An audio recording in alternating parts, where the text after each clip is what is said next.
안녕하십니까? 배팅 부동산 임대차 3법이 아니라 전세 제도가 더 큰 문제이다. 명도는 매도자 책임이다. 진행하도록 하겠습니다. 최근에 판례가 떴는데 아파트 팔았는데 전세 갱신을 요구했다. 대법원에서 판 사람이 책임을 져야 한다. 이런 판례인데 요 상황을 말씀을 드립니다. 기사에 나와 있는 상황은 매도자가 전주인이죠. 매수자는 세주인이 되겠죠. 전주인인 매도자하고 세입자하고 계약이 되어 있는데 갱신권 쓸 수가 있는데 그런데 다행스럽게 매매 계약 시 명도일을 명기를 했고 세입자가 확인까지 해 주었다고 합니다. 해피하게 계약을 다 체결했는데 그런데 명도일이 오니까 세입자가 배째라 이렇게 나왔다고 합니다. 이러면은 명도 소송을 해야 됩니다. 명도 소송을 해야 되는데 그 명도 소송은 당연히 계약 당사자인 매도자, 전주인인 매도자가 명도 소송을 해야 되는 거죠. 너무 당연한 판례입니다. 판례라고 하지만 사실은 너무 당연한 판례. 그 이유를 다시 한번 보면은 만약에 중고차 시장에서 차를 판다. 그러면 자동차는 기본적으로 오른쪽 밟으면 가고 왼쪽 밟으면 스탑하죠. 이러한 기본적인 성능을 보장할 책임은 매도자에게 있는 거죠. 당연히 주택은 아무리 투기 상품이라고 하지만 아파트는 거주 공간입니다. 거주 공간이죠. 당연히 거주 가능하도록 비워서 팔아야 되는 의무는 매도자에게 있는 거죠. 판례라고 하기에는 너무 당연한 소리죠. 그러면 지금 기사에 나와 있듯이 임대차 3법의 폐단이 이 문제의 핵심인가? 갱신권이 문제인가? 전혀 그렇지 않습니다. 전혀 그렇지 않고 기사 내용을 잘 보면은 결국 문제는 세입자가 약속을 안 지켜서 그런 거죠.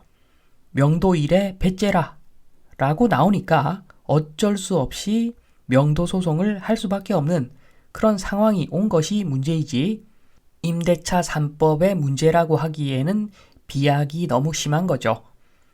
그러니까 명도라는 것 자체는 옛날부터 문제였습니다. 갱신권 없던 시절에도 임차인은 3년 이상 거주 가능했습니다. 그러니까 만약에 나가야 되는 날짜가 왔는데 임차인이 나가지 않는다.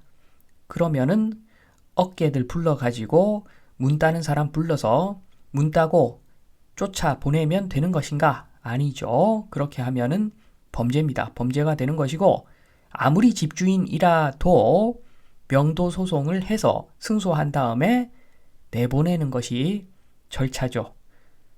그래서 요거는 어차피 계약은 상대방이 계약을 제대로 이행하는 것이 핵심인데 어떤 법이 있어도 계약을 이행하지 않는 사람들이 생깁니다. 그럴 때는 명도 소송 해야 되는 거죠. 요게 문제입니다. 결국에는 사람의 문제고 그리고 보통 제가 명도 소송을 많이 해봐서 아는데 명도 소송이라고 하는 것은 세입자가 잘 사는 경우에 그런 일이 잘 일어납니다. 세입자가 못 사는 사람이면은 소송해서 지면은 죽는 줄 알고 감히 이런 행동을 잘 하지 않습니다. 그런데 세입자가 좀 부유한 사람, 다주택자 이런 사람들이 세입자다. 그럴 때 명도소송 할 경우가 많습니다. 명도소송 패소해도 크게 돈이 깨지지 않는다는 것을 잘 알기 때문에 그리고 돈이 많으니까 그런 세입자들이 사실은 겁납니다. 명도소송을 할 때 보통 그런 사람들이 세입자일 경우가 많습니다.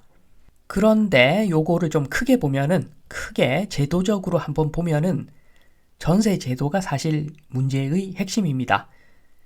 정상적인 매매 절차 한번 보겠습니다. 다른 나라 같으면 당연히 이런 식으로 매매를 합니다. 첫 번째로 매도자는 일단 명도부터 합니다. 세입자를 내보내죠. 그리고 최소한 주택의 기능 확보를 위해서 기본적인 수리는 합니다. 그리고 집을 내놓죠. 그러면 매수 희망자가 확인하고 기본적으로 테스트를 좀 해보고 이상이 없으면 매수를 하는 것이 일반적인 정상적인 절차인데 전세 제도로 돌아가는 대한민국에서는 요게 불가능입니다. 매도자가 매도 대금을 받아서 세입자의 전세 보증금을 맞춰주는 이런 분위기에서 정상적인 주택 매매는 불가능이고 그렇기 때문에 이런 기사에 나와 있는 문제도 생기는 것입니다. 그래서 잘 보시면 아시겠지만 어떻게 보면 굉장히 미개한 제도가 전세 제도인데 왜 이것을 끌고 가는가? 거의 어거지로 끌고 가고 있습니다. 사실은 전세 대출 금리를 야금야금 조절해 가면서 어거지로 전세 제도를 유지하고 있는데 지금 요거는 매매 가격을 뻥튀기 해가지고 매매 가격을 저 위에 형성시키기 위한 전략인 거죠. 요거 좀 있으면 더는 버틸 수 없습니다. 인구 절벽이 오면 어차피 전세 제도는 사실상 소멸의 길로 갈 것이기 때문에 그래서 전세 관련된 물건들은 전세로 돌아가는 물건들은 조심을 많이 해야 된다는 말씀을 다시 한번 드리면서 이만 마치도록 하겠습니다. 감사합니다.